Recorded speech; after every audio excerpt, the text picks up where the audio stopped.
കൂട്ടുകാർക്കും ശുഭരാത്രി നേർന്നുകൊണ്ട് നമുക്ക് ബാലിന്റെയും ഗോമതിയുടെയും നാളത്തെ നല്ലൊരു പ്രൊമോ വിശേഷം കേട്ടാലോ. അതിനു മുമ്പായിട്ട് ആദ്യമായി കാണുന്നവരുണ്ടെങ്കിൽ ചാനൽ ഇഷ്ടപ്പെട്ട ഒന്ന് സബ്സ്ക്രൈബ് ചെയ്യാൻ മറക്കരുത്. വീഡിയോ ഇഷ്ടപ്പെടുവാണെങ്കിൽ ലൈക്ക് തരാനും മറക്കരുത് കേട്ടോ. അപ്പൊ നമുക്ക് നേരെ നമ്മുടെ വിശേഷത്തിലേക്ക് പോയാലോ. അങ്ങനെ നാളത്തെ വിശേഷം നമ്മൾ കാണുന്നത് മീനാക്ഷിയും ആകാശവും കൂടെ ട്രെയിനിങ്ങിന് വേണ്ടിയിട്ട് അങ്ങനെ കൊച്ചിയിൽ എത്തുവാണ്. അവിടെ ചെന്നതിന് ശേഷം അവര് റൂമിലേക്ക് പോവാണ്. അപ്പൊ അവർക്ക് റൂമൊക്കെ നേരത്തെ അറേഞ്ച് ചെയ്തിട്ടുണ്ടായിരുന്നു. അങ്ങനെ റൂമിലേക്ക് കയറി കഴിഞ്ഞപ്പോൾ ആകാശിന് ഭയങ്കര ഇഷ്ടമായി. നല്ല അടിപൊളി റൂമും കാര്യങ്ങളൊക്കെയാണ്. പിന്നീട് മീനാക്ഷി ചോദിച്ചു, എങ്ങനെയുണ്ട് ആകാശ, റൂമൊക്കെ ഇഷ്ടപ്പെട്ടോ എന്ന് ചോദിക്കാം. കുഴപ്പമില്ല, സൂപ്പർ ആയിട്ടുണ്ടെന്ന് പറയണം. ഓ, എന്തെയാണെന്ന് അറിയത്തില്ല, ഭയങ്കര കാലിന് വേനയൊക്കെയാന്ന് മീനാക്ഷി പറയാണ്. ഇത് കേട്ടപ്പോൾ ആകാശം പറഞ്ഞു, ഒരു കാര്യം ചെയ്യാം, കാലും കൂടി വെക്കുക, ഞാൻ തിരുമ്മി തരാന്നൊക്കെ പറഞ്ഞിട്ട് കാലൊക്കെ തിരുമ്മി കൊടുത്തോണ്ടിരിക്കുകയാണ്. അപ്പോഴാണ് മീനാക്ഷി ഫോണിനകത്ത് കോള് വന്നിരിക്കുന്നുണ്ട്. അയ്യോ, അമ്മ വിളിച്ചിട്ടുണ്ടായിരുന്നല്ലോ എന്ന് പറയണം. ഞാൻ അറിഞ്ഞില്ല, ചിലപ്പോൾ നമ്മൾ ഓട്ടോറിക്ഷയ്ക്ക് ഇങ്ങോട്ട് വരുന്ന സമയത്തായിരിക്കും വിളിച്ച ബസ് ഇറങ്ങിയിട്ട്, അത് അറിയാതിരുന്നേന്ന് പറയാം. ശരി, നീ തിരിച്ചു വിളിക്കാൻ പറയാ. അങ്ങനെ ഗോമതിനെ വിളിക്കുകയാണ്. ഗോമതിനെ വിളിച്ചു കഴിഞ്ഞപ്പത്തിന് ഗോമതി പറഞ്ഞു, അല്ല എന്താ മോളെ മുമ്പേ വിളിച്ചിട്ട് കോൾ എടുക്കാത്തേന്ന് ചോദിക്കാം. അത് പിന്നെ ബസ് ഇറങ്ങിയിട്ട് ഓട്ടോറിക്ഷയിൽ ഇങ്ങോട്ട് പോരുന്ന സമയത്താ അമ്മ വിളിച്ചേന്ന് തോന്നേ, അതുകൊണ്ട് അറിഞ്ഞില്ല എന്ന് പറയണം. ആ സാരില്ല, എങ്ങനെയുണ്ട് റൂമിൽ എത്തിയോന്ന് ചോദിക്കാം. ദേ ഇപ്പൊ വന്ന് കേറിയതുള്ളൂ. ആകാശ് എന്തിയേ? പെട്ടെന്ന് മീനാക്ഷി ഓർത്ത്, തന്റെ കാല് തിരുമ്പാന്ന് പറഞ്ഞാൽ ശരിയല്ലോ. അത് പിന്നെ ആകാശാണ് കാലിനൊരു വേദന ഇവിടെ ഉണ്ടെന്ന് പറയണം. ശരി. ആ സമയത്താണ് അങ്ങോട്ടേക്ക് ശ്രീദേവി വരുന്നേ. ശ്രീദേവി വന്നിട്ട് ഗോമതിയോട് പറഞ്ഞു, ദേ അമ്മയ്ക്ക് ചായ എന്ന് പറയണം, അവിടെ വെച്ചേക്കാൻ പറയണം. അല്ല ഫോണിനകത്ത് ആരാ? മീനാക്ഷിയാന്ന് പറയണം. ആണോ, അന്ന് ഇങ്ങോട്ട് ഇട, ഞാനൊന്ന് സംസാരിക്കട്ടെ എന്ന് പറയണം. അപ്പോഴേക്കും ബാലനും അങ്ങോട്ടേക്ക് വന്നു. പിന്നീട് മീനാക്ഷിയോട് സംസാരിക്കാൻ തുടങ്ങി ശ്രീദേവി. അതെ, പിന്നെ എന്തൊക്കെയുണ്ട് വിശേഷങ്ങൾ, അവിടെ എത്തിയിട്ട് കുഴപ്പമെന്തെങ്കിലും ഉണ്ടോ എന്ന് ചോദിച്ചിട്ട് അങ്ങോട്ട് സംസാരിക്കാൻ തുടങ്ങി. ഫോൺ വെക്കുന്നേ ഇല്ല. അതിനുശേഷം അവസാനം ശ്രീദേവി പറഞ്ഞൊരു കാര്യം ചെയ്യാം, ഞാൻ ബാലച്ചന്റെ കൊടുക്കാന്ന് പറയണം. ദൈവമേ, പെട്ടു. അതിപ്പോ ഞാൻ എന്ത് സംസാരിക്കാനാ അച്ഛനോട്? പറഞ്ഞാൽ മതി ഞങ്ങൾ ഇവിടെ എത്തിയെന്ന്. അല്ല, ഞാൻ കൊടുക്കാന്നും പറഞ്ഞോണ്ട് നേരെ ബാലന്റെയിലേക്ക് കൊടുക്കുകയാണ്. അങ്ങനെ ഫോൺ മേടിച്ചു കഴിഞ്ഞപ്പോഴത്തേനും ബാലൻ ചോദിച്ചു, അല്ല എപ്പോഴവിടെ എത്തിയത്? കാര്യങ്ങളൊക്കെ തിരക്കുവാണ്. ഇത് ഇച്ചിരി സമയമായിട്ടുള്ള അച്ഛാ. അല്ല എന്തിയേ ആകാശ് എന്തിയെന്ന് ചോദിക്കാം. അവൻ്റെ ഫോൺ കൊടുക്കാൻ പറയാണ്. അങ്ങനെ ആകാശിന്റെ കയ്യിലേക്ക് ഫോൺ കൊടുത്തു. ആകാശ് പിന്നെ ഫോൺ മേടിച്ച് സംസാരിക്കാൻ തുടങ്ങി. ബാലൻ ഇങ്ങനെ ഓരോ കാര്യങ്ങൾ ഇങ്ങനെ പറഞ്ഞുകൊണ്ടിരിക്കാൻ തുടങ്ങി. ബാലൻ നിർത്തുന്നേ ഇല്ല. അവിടെ ചെന്നിട്ട് എന്ത് ചെയ്യണം, എങ്ങനെ ചെയ്യണം, മൊത്തം ഫുൾ ഉപദേശമാണ്. കുറച്ചു നേരം കഴിഞ്ഞപ്പോഴത്തേനും മീനാക്ഷി എന്ത് ചെയ്യുക, ഒന്നാമത്തെ കാര്യം ക്ഷീണം, അവിടെ കിടന്ന് പതുക്കെ അങ്ങോട്ട് മയങ്ങിപ്പോയി. പിന്നീട് ആകാശ് ഫോൺ വെച്ച് കഴിഞ്ഞ് നോക്കിയപ്പോൾ മീനാക്ഷി അവിടെ കിടന്ന് മയങ്ങുന്നുണ്ട്. പെട്ടെന്ന് മീനാക്ഷിനെ തട്ടി വിളിക്കുകയാണ്. മീനു എഴുന്നേക്കാൻ പറഞ്ഞോണ്ട്. ഓ, ഇപ്പോഴെങ്കിലും വെച്ചോ സമാധാനം, ഞാൻ ഓർത്ത് ഇന്ന് മൊത്തം വിളിക്കുമായിരിക്കുന്നു. അത് പിന്നെ അച്ഛൻ ഓരോ ചോദ്യങ്ങൾ ചോദിക്കുമ്പോൾ എനിക്കാരും മറുപടി പറയാതിരിക്കാൻ പറ്റില്ലോ എന്ന് പറയാം. എന്റെ ദൈവമേ, വീട്ടിലാണെങ്കിൽ ഇത്, ഇവിടെ വരുമ്പോഴെങ്കിലും സ്വസ്ഥത കിട്ടും, സമാധാനം കിട്ടും എന്ന് ഓർത്താ അതുമില്ലേ അല്ലേന്ന് ചോദിക്കുകയാണ്. അതെ, അയ്യോ സമയം ഇത്ര ആയോ, പോകാൻ റെഡി ആവണമല്ലോ എന്ന് പറയണം. ഞാൻ പോയി ഒന്ന് കുളിച്ച് ഫ്രഷ് ആയിട്ട് വരട്ടെ എന്നൊക്കെ പറഞ്ഞുകൊണ്ട് മീനാക്ഷി അങ്ങോട്ടേക്ക് പോകണം. ട്രെയിനിങ്ങിന് പോകണം രാവിലെ. ആ സമയം പെട്ടെന്ന് ആകാശ് ചോദിച്ചു, ട്രെയിനിങ്ങിന് പോകണോ, നമുക്ക് ലീവ് എടുത്താലോ? അയ്യേടാ, ലീവ് എടുക്കാനായിട്ട് അതിന് വേണ്ടിയിട്ടാണല്ലോ അവിടുന്ന് ബസ് കയറി ഇത്ര ദൂരം കൊച്ചി വരെ വന്നേ അല്ലേന്ന് ചോദിക്കണം. അല്ല, ഞാൻ ചുമ്മാ പറഞ്ഞാന്ന് പറയണം. മനസ്സിലായി എന്നൊക്കെ പറഞ്ഞുകൊണ്ട് മീനാക്ഷി അങ്ങോട്ടേക്ക് കുളിച്ച് ഫ്രഷ് ആകാനായിട്ട് അങ്ങോട്ട് പോവാണ്. പിന്നീട് മിത്ര അവിടെ ഓരോ ജോലികളൊക്കെ ചെയ്തുകൊണ്ടിരിക്കുന്ന സമയത്താണ് ഗോമതി അങ്ങോട്ടേക്ക് വരുന്നത്. ഗോമതി എന്നിട്ട് പറഞ്ഞു, എന്താണെന്നറിയത്തില്ല, മീനില്ലാത്തതുകൊണ്ട് ഒരു സുഖമില്ലെന്ന് പറയണം. അത് ശരിയാ, മീനാക്ഷി ചേച്ചി ഉണ്ടെങ്കിൽ ഇവിടെ ആകെപ്പാടെ ഒരു ബഹളമായിരിക്കും, എല്ലാവരും സംസാരിച്ച ഓരോ തമാശയൊക്കെ പറഞ്ഞ് അല്ലേന്ന് ചോദിക്കണം. അത് ശരിയാന്ന് പറയണം. അപ്പോഴേക്കും ധർമ്മൻ അങ്ങോട്ടേക്ക് വന്നു. ധർമ്മം കുറച്ച് കുട്ടികളെ അവരുടെ പേരൻസും ഒക്കെ ആയിട്ട് അങ്ങോട്ടേക്ക് വരുന്നത്. അവരെല്ലാം കണ്ടു കഴിഞ്ഞപ്പോൾ തന്നെ ഗോമതി ചോദിച്ചു, ഇതെന്താ ധർമ്മ? അത് പിന്നെ രാവിലെ എന്നോട് മിത്ര ഒരു കാര്യം പറഞ്ഞിട്ടുണ്ടായിരുന്നു പറയാ, ട്യൂഷനെ കുറിച്ച്. അപ്പൊ അതിന് വേണ്ടുന്ന കുട്ടികളെ കൊണ്ടുവന്നാന്ന് പറയണം. ഇത് കേട്ടോ മിത്ര പറഞ്ഞു, ആഹാ, ഇത്ര പെട്ടെന്ന് മാമന് കുട്ടികളെയൊക്കെ സംഘടിപ്പിച്ചോന്ന് ചോദിക്കും. പിന്നീട് അവരങ്ങോട്ടേക്ക് കയറി വരുവാണ്. അതിനുശേഷം മിത്ര അവരോട് ഓരോരുത്തരോടും പേരും കാര്യങ്ങളും പഠിക്കുന്ന സ്റ്റാൻഡേർഡും ഒക്കെ ചോദിക്കുന്നതാണ്. അപ്പൊ 8ലും 9ലും 10ലും പഠിക്കുന്ന കുട്ടികളൊക്കെയാണ് വന്നിരിക്കുന്നത്. അവരുടെ പേരൻസും ഉണ്ട്. പിന്നീട് പറഞ്ഞു, ഒരുത്തനെ കാണിച്ചിട്ട് പറഞ്ഞു, ഇവൻ പഠിക്കാൻ നല്ല മടിയനാ, ശരിക്കും ഇവനെ ഒന്ന് ട്രെയിൻ ചെയ്താൽ മാത്രമേ ഈ പ്രാവശ്യത്തെ പരീക്ഷയ്ക്കെങ്കിലും ഇവൻ ജയിച്ചു പോളെന്ന് പറയാണ്.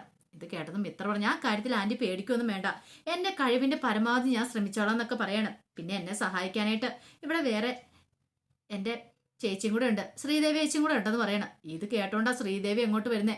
ശ്രീദേവിയുടെ നെഞ്ചൊന്ന് കിടുങ്ങിപ്പോയി. എന്റെ ഭഗവാനെ, ABCD പോലും കൃത്യമായിട്ട് അറിയത്തില്ലാതെ താന് 9ലും 10ലും ഒക്കെ പഠിക്കുന്ന പിള്ളേർക്ക് ട്യൂഷൻ എടുക്കാനായിട്ട്. ഇവരുടെ എല്ലാം വിചാരം താൻ വലിയ MA ലിറ്ററേച്ചറൊക്കെ ആണല്ലേ. MA ലിറ്ററേച്ചർ പോയിട്ട് എന്റെ ദൈവമേ, കോളേജിൽ പോലും താൻ പോയിട്ടില്ല.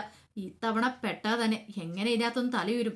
ഒരു നിമിഷം ഞെട്ടി വരച്ചു പോയി ശ്രീദേവിക്കാണെങ്കിൽ നിൽക്കാനും പറ്റില്ല, പോവാനും പറ്റാത്ത അവസ്ഥയായിപ്പോയി. പിന്നീട് മിത്ര പറഞ്ഞു, ഞാൻ പറഞ്ഞു ശരിയല്ലേ ശ്രീദേവി ചേച്ചിയെന്ന് ചോദിക്കാം. ആ അതെ അതെ, അത് പിന്നെ എനിക്കറിയാവുന്ന കാര്യങ്ങളൊക്കെ ഞാൻ പറഞ്ഞു കൊടുക്കൂലേ എന്നൊക്കെ പറയാണ്. പിന്നീട് അവർ ചോദിച്ചു, അല്ല എപ്പോഴാണ് ട്യൂഷന് കുട്ടികളെ വരണ്ടേന്ന് ചോദിക്കാം. ഇന്ന് വൈകുന്നേരം മുതൽ വിട്ടോ, എല്ലാ ദിവസവും വൈകുന്നേരം എടുക്കാൻ ട്യൂഷൻ. ഞാൻ കോളേജിൽ പോയിട്ട് വന്നിട്ടാണെങ്കിലും പിന്നെ കുഴപ്പമൊന്നുമില്ലോ, സമയമുണ്ടല്ലോ എന്ന് പറയണ. അങ്ങനെ അവരെ അങ്ങോട്ട് പോകാൻ തുടങ്ങിയപ്പോഴത്തേനും അതിലൊരു കുട്ടിയുടെ അമ്മ വെച്ചാൽ ഫീസും കാര്യങ്ങളൊക്കെ ധർമ്മം പറഞ്ഞു, അതൊക്കെ ഞാൻ പറഞ്ഞോളാം എന്ന് പറയണ. അങ്ങനെ അവരെയും കൂട്ടിക്കൊണ്ട് അങ്ങോട്ട് പോവാം. ആ സമയം ഗോമതി പറഞ്ഞു, മോളെ ഇത് വല്ലതും ബാലേട്ടൻ സമ്മതിക്കുമെന്ന് തോന്നുന്നുണ്ടോ? ഇതെങ്ങാനും അറിഞ്ഞിട്ടുണ്ടെങ്കിൽ ബാലേട്ടൻ ചിലപ്പം ദേഷ്യപ്പെടും എന്ന് പറയാം. അതൊന്നും കുഴപ്പമില്ല, അങ്കിളിനോട് ഞാൻ കാര്യങ്ങളൊക്കെ പറഞ്ഞ് മനസ്സിലാക്കിയോളാം അപ്പച്ചി, ആ കാര്യത്തിൽ ഒരു പേടിയും വേണ്ട. ഒരു നല്ല കാര്യമല്ലേ ചെയ്യുന്നേ, ഇതിപ്പോ ഇങ്ങനെ ചെയ്യുവാണെങ്കിൽ ഒരു പക്ഷേങ്കിൽ അത്ര സഹായമാകില്ലെന്ന് ചോദിക്കും. പെട്ടെന്ന് ശ്രീദേവി ചോദിച്ചു, അല്ല ട്യൂഷനൊക്കെ എവിടെ വെച്ചെടുക്കാനാ തീരുമാനിച്ചിരിക്കുന്നത്? ഇവിടെ വെച്ചാണോ ട്യൂഷൻ എടുക്കണേ? അതെ, സിറ്റ് ഔട്ട് സ്ഥലം ഉണ്ടല്ലോ, സിറ്റ് ഔട്ട് വെച്ച് ഞാൻ പിള്ളേർക്ക് ട്യൂഷൻ എടുത്തോളാന്ന് പറയാം. ഓ അങ്ങനെ, എന്റെ ദൈവമേ, ഇനിയിപ്പം ബാലച്ചൻ അങ്ങനെ സമ്മതിക്കായിരുന്നാ മതിയായിരുന്നു, അങ്ങനെയാണ് താൻ രക്ഷപ്പെട്ടേനും എന്നൊരു ചിന്തയൊക്കെ ശ്രീദേവിയുടെ മനസ്സിലുണ്ടാവുന്നുണ്ട്. അപ്പോഴേക്കും ധർമ്മൻ അങ്ങോട്ടേക്ക് വന്നു. ധർമ്മം വന്നോട്ട് പറഞ്ഞു, അതെ ട്യൂഷൻ ഫീസിന്റെ കാര്യങ്ങളൊക്കെ ഞാൻ പറഞ്ഞിട്ടുണ്ട്. 10ൽ പഠിക്കുന്ന കുട്ടികൾക്ക് 300 രൂപ, ബാക്കി 9ലും 8ലും ഒക്കെ പഠിക്കുന്ന പിള്ളേർക്ക് 250 രൂപയ്ക്കാന്ന് പറയണം. ശരി, അത് മതി. ഈ സമയം ഗോമതി പറഞ്ഞു, ശരി എന്നെ കൊണ്ട് പറയിക്കണം, ഞാൻ ഇച്ചിരി കൂട്ടി പറയില്ലാരും ചോദിക്കണം. ഇത് കേട്ടപ്പോൾ ധർമ്മം പറഞ്ഞു, ചേച്ചി ആദ്യം തന്നെ വലിയ ഫീസ് പറഞ്ഞിട്ടുണ്ടെങ്കിൽ കുട്ടികളാരും പഠിക്കാൻ വരത്തില്ലെന്ന് പറയാണ്. ഇത് കേട്ട മിത്ര പറഞ്ഞു, അത് ശരിയാ, അത് മതി, കിട്ടുന്ന മതി, പിന്നീട് അറിഞ്ഞു കേട്ട് കുട്ടികളൊക്കെ വന്നോളും എന്നൊക്കെ ഗോമതിയോട് പറയണം. ഗോമതി പറഞ്ഞു, എന്താണെങ്കിലും ആയിക്കോ, പക്ഷെ എങ്കില് ബാലേട്ടൻ അറിഞ്ഞു കഴിയുമ്പോഴത്തേനും എനിക്ക് നല്ല ടെൻഷൻ ഉണ്ടെന്ന് പറയണം. കാരണം ഗോമതിക്ക് അറിയാം ബാലന്റെ സ്വഭാവം എന്താന്നുള്ളത്, ഇതൊക്കെ സമ്മതിക്കുമോന്ന് പോലും അറിയത്തില്ല. അതിൻ്റെതായ ഒരു ടെൻഷനൊക്കെ ഗോമതിയുടെ മനസ്സിലും ഉണ്ടായിരുന്നു. പിന്നീട് മീനാക്ഷി കുളിയെല്ലാം കഴിഞ്ഞ് വന്ന് റെഡിയാവുകയാണ്. അപ്പോഴേക്കും ആകാശ് കുളിക്കാൻ കയറി. ആകാശ് കുളിയെല്ലാം കഴിഞ്ഞ് ഇറങ്ങി വന്നപ്പോഴത്തേനും മീനാക്ഷി റെഡിയായി കഴിഞ്ഞിട്ടുണ്ടായിരുന്നു. ആ ഇത്ര പെട്ടെന്ന് റെഡിയായോ? സമയം എന്തായി നോക്കിയേ. അല്ല ഇന്നെന്താ പ്രോഗ്രാം എന്ന് ചോദിക്കും. ഇത് കേട്ടതും ആകാശ് പറഞ്ഞു, ഇന്നെന്താ നിന്നെ കൊണ്ടേ വിടണം, പിന്നെ അത് കഴിഞ്ഞിട്ട് നീ ഫുഡ് കഴിക്കാൻ വരണ സമയത്ത് അവിടെ വരണം, നമുക്ക് ഒരുമിച്ച് പോയി ഫുഡ് കഴിക്കണം, പിന്നെ വൈകുന്നേരം നിന്നെ കൊണ്ട് ഇറങ്ങണം, അങ്ങനെയൊക്കെ ഒരു പ്ലാൻ തന്നെ തയ്യാറാക്കണം. ഇല്ലെങ്കിൽ വേണ്ട, ട്രെയിനിങ് ക്യാൻസൽ ചെയ്യുവാണ്, നമുക്ക് ഈ മുറിയിൽ അടിച്ചു പൊളിക്കാന്ന് പറയണം. അയ്യയുടെ മോനെ അതൊന്നും വേണ്ടാന്ന് പറയണം. അങ്ങനെ അവർ സംസാരിച്ചുകൊണ്ടിരിക്കണം. ആകാശും മീനാക്ഷിയും ഭയങ്കര സന്തോഷത്തിലായിരുന്നു. അപ്പോഴാണ് ബാലന്റെ കോള് ചെയ്യുന്നത്. ബാലന്റെ കോള് വന്നു കഴിഞ്ഞപ്പോഴത്തേനും ആകാശ് ദേമി അച്ഛൻ എന്തിനാ വിളിക്കണേന്ന്. പിന്നീട് ബാലൻ വിളിച്ചിട്ട് ചോദിച്ചു, അല്ല എന്തെടുക്കുക രാവിലെന്ന് ചോദിക്കണം. അത് പിന്നെ മീനാക്ഷി പോകാൻ റെഡിയാവുക, നീയോ? ഞാന് അവളെ കൊണ്ടുവിടാനായിട്ട്. അതെ നിന്നോട് കുറച്ച് കാര്യങ്ങളൊക്കെ ഞാൻ പറഞ്ഞ് ഏർപ്പാടാക്കി വിട്ടിട്ടുണ്ടായിരുന്നു, അത് മറന്നു എന്ന് ചോദിക്കും. അല്ല അത് പിന്നെ അച്ഛാ എന്താടാ അവിടെ ചെന്നീപ്പല്ല നീ എല്ലാം മറന്നുപോയോ? കാരണം കോഴിക്കോട് പോയി ഹലോ മേടിക്കുന്ന കാര്യം പറഞ്ഞിട്ടുണ്ടായിരുന്നു. പെട്ടെന്നാണ് ആകാശന് ആ കാര്യം ഓർമ്മ. എന്റെ ഭഗവാനെ പെട്ടത് തന്നെ. അതെ പറഞ്ഞ കാര്യമൊക്കെ ഓർമ്മയുണ്ടല്ലോ, 10 കിലോ വാങ്ങിച്ചോണ്ട് വരണമെന്നൊക്കെ പറയാണ്. ശരി അച്ഛാന്ന് പറഞ്ഞ് കോള് കട്ട് ചെയ്തു. ആകാശിന്റെ മുഖം കണ്ടപ്പോൾ തന്നെ മീനാക്ഷിക്ക് ഏകദേശം കാര്യം മനസ്സിലായി. മീനാക്ഷി ചോദിച്ചു, എന്ത് പറ്റി, പണി കിട്ടിയോന്ന് ചോദിക്കാം. എന്ത് ചെയ്യണമെന്ന് അറിയത്തില്ല മീനു എനിക്ക്. പെട്ടെന്ന് മീനാക്ഷി പറഞ്ഞു, സാരമില്ല പോട്ടെ. മീനാക്ഷിക്ക് മനസ്സിലായി ആകാശിന്റെ വിഷമം എന്താന്ന്. ഇനിയിപ്പം നിന്നെ കൊണ്ടുവിടാൻ പോലും പോകാനുള്ള സമയം എനിക്ക് കിട്ടുമെന്ന് തോന്നില്ല, കാരണം ഇത്രയും ദൂരെ പോയിട്ട് ഞാൻ തിരികെ വരണ്ടേ. ഇത് കേട്ടപ്പോൾ മീനാക്ഷി പറഞ്ഞു, കുഴപ്പമില്ല, ഞാനിവിടെ നിന്നൊരു ഓട്ടോറിക്ഷ വിളിച്ച് പോയിക്കോളാം, പിന്നെ വൈകുന്നേരം നീ എത്തിയാലും ഞാൻ എത്തുമെന്ന് തോന്നില്ലെന്ന് പറയണം. മീനാക്ഷിക്ക് സങ്കടമൊക്കെ വരുന്നുണ്ട്. പക്ഷെ എന്ത് ചെയ്യാൻ പറ്റും, ബാലന്റെ സ്വഭാവമല്ലേ. ഒരിടത്ത് ചെന്ന് അവിടെയെങ്കിലും സമാധാനത്തോടെ അവിടെ ഒരു ദിവസം നിൽക്കട്ടെ എന്നല്ല വിചാരിക്കുന്നത്. ആ സമയത്ത് അതിന്റെ ഇടയ്ക്കിലേക്ക് കയറി എന്ത് പണി കൊടുക്കാം എന്നാണ് ബാലൻ ചിന്തിച്ചുകൊണ്ടിരിക്കുന്നത്. പക്ഷെങ്കിൽ ആകാശനാണ് അനുസരിക്കാതിരിക്കാൻ പറ്റില്ലല്ലോ, ചെയ്തല്ലേ മതിയാവുള്ളൂ. അച്ഛൻ പറഞ്ഞു ചെയ്തില്ലെങ്കിൽ പിന്നെ ആ വീട്ടിലേക്ക് എന്ന് കയറാനും പറ്റില്ല. പക്ഷെ ആരിനാണെങ്കിൽ എന്തായാലും എതിർത്ത് പറഞ്ഞാനും. പക്ഷെ ആകാശനുള്ള ധൈര്യമില്ല താനും. ഈ സമയം ദേവമംഗലത്തെ അനുശ്രീയും ഗോമതിയും കൂടെ സംസാരിച്ചുകൊണ്ടിരിക്കണം. അപ്പോഴേക്കും അങ്ങോട്ടേക്ക് മിത്രയും കൂടെ വന്നു. പിന്നീട് മിത്ര വന്ന് ഫോണിനകത്ത് ഓരോ കാര്യങ്ങളൊക്കെ കാണിച്ചു കൊടുക്കണം, കോമഡിയൊക്കെ. ഇത് കണ്ടു കഴിഞ്ഞപ്പോൾ തന്നെ അനുശ്രീ ഇരുന്ന് ചിരിച്ചു. ഈ സമയം കോമതി പറഞ്ഞു, നീ ആളെ കൊള്ളാലോ, അതെന്താ ഇവളോട് 2 ലക്ഷം പോയിരുന്ന് പഠിക്കാൻ പറയണ്ടേ? ഓ അതിനിപ്പോ ഇത്ര സമയം അപ്പച്ചി അവളും കൂടെ സംസാരിച്ചോണ്ടിരിക്കുകയായിരുന്നല്ലോ, അപ്പൊ അപ്പച്ചി എന്താ പഠിക്കാൻ പറയാത്തെന്ന് ചോദിക്കുക. അത് പിന്നെ ഞാന് ഇപ്പോഴിങ്ങോട്ട് വന്നതല്ലേ ഉള്ളൂ, അത് മതി, ഇനി അത് പറഞ്ഞാൽ മതിയല്ലോ എന്നൊക്കെ പറയണം. അങ്ങനെ അവര് 3 പേരും കൂടെ ചിരിച്ചോണ്ടിരിക്കുന്ന സമയത്താണ് വലിയ ടിഫിൻ ക്യാരിയറൊക്കെ ആയിട്ട് അങ്ങോട്ടേക്ക് ശ്രീദേവി വരുന്നത്. ഇതെന്താ മോളെ ഇത്, ഈ 2 വലിയ ടിഫിൻ ക്യാരിയറൊക്കെ? അല്ല ഇന്നലെ ഉച്ചയ്ക്ക് ആനന്ദിന് ഫുഡ് കൊണ്ടുപോയി, ഇതിന് മാത്രം ഫുഡ് ആനന്ദ് കഴിക്കുമോ? ഒരാൾക്ക് കഴിക്കാൻ പറ്റുന്നത് ഇത്ര ഫുഡല്ലേ കഴിക്കാൻ പറ്റുള്ളൂ എന്ന് ചോദിക്കാം. അത് പിന്നെ അമ്മേ ഇത് ആനന്ദേട്ടന് മാത്രമല്ലെന്ന് പറയാം, പിന്നെയോ ബാലച്ചനും കൂടെ ഉള്ളതെന്ന് പറയണേ. ബാലച്ചനും ഉണ്ട്, പിന്നെ അവിടെ രാമേട്ടനും ധർമ്മമാമനും ഒക്കെ ഉണ്ടല്ലോ, അവർ കൂടെ ഉള്ളതെന്ന് പറയണേ. നിനക്കിത് എന്ത് പറ്റിയെന്ന് ചോദിക്കുവാണ്. നീ ഇതെന്താ ദേവിയെ കാണിക്കണേന്ന് ചോദിക്കുക. അത് പിന്നെ ബാലച്ചൻ ഇവിടെ ഉച്ചയ്ക്ക് ഉണ്ണാൻ വരുന്നുണ്ടല്ലോ, വെറുതെ എന്തിനാ ഇപ്പൊ ഒരു വരുത്തി വരുന്നേ? എന്താണെങ്കിലും ഞാൻ ഓട്ടോക്കൂലി മുടക്കി പോകുന്നുണ്ട്, പോകുന്ന വഴിക്ക് ബാലച്ചനും കൂടെ കൊടുത്തിട്ട് പോവാം. ലഞ്ച് ബാലച്ചൻ ഉച്ചയ്ക്ക് അവിടെ ഇരുന്ന് കഴിച്ചോട്ടെ, വീട്ടിലേക്ക് വരേണ്ട കാര്യമില്ലോ എന്ന് പറയണം. തലയിൽ ഇടുത്തി വെട്ടിയ അവസ്ഥയിൽ ഗോമതി ഇരിക്കുക. ഗോമതിക്ക് സഹിക്കാൻ പറ്റിയില്ല. വന്നിട്ട് 2-3 ദിവസം അയാൾ ഇവിടെ വീട്ടിലേക്ക് വന്നിട്ട്.